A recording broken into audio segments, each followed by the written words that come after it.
অন্য বছৰৰ দৰে এইবেলিও ধুবুৰী জিলাৰ গোলগঞ্জ থানাৰ অন্তৰ্গত ভাৰত বাংলা সীমান্তৰ বেৰভাঙি উচ্চতৰ মাধ্যমিক বিদ্যালয়ৰ খেলপথাৰত অনুষ্ঠিত হ'ল এক বৃহৎ ফুটবল প্ৰতিযোগিতা।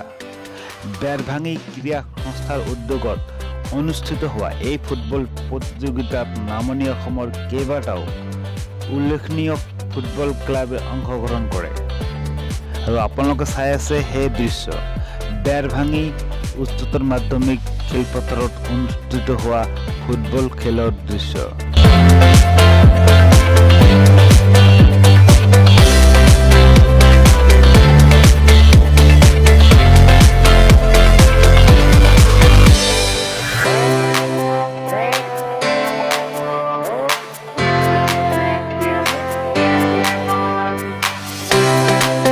আৰু এই খেলত চূড়ান্ত অৰ্থাৎ ফাইনেলত উঠে পাগলীঝৰা ফুটবল টীম আৰু শিলাৰপাৰ ফুটবল টীম।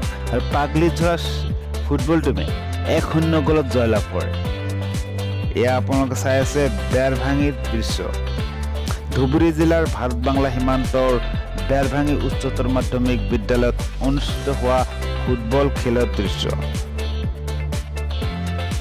আৰু এই খেলত পাগলীঝৰাৰ ফুটবল টীম আৰু শিলাৰপাৰ ফুটবল টীমৰ মাজত অনুষ্ঠিত হৈছিল ফাইনেল খেল আৰু ফাইনেল খেলত পাগলীঝৰাই 1-0 গলত জয়লাভ কৰে।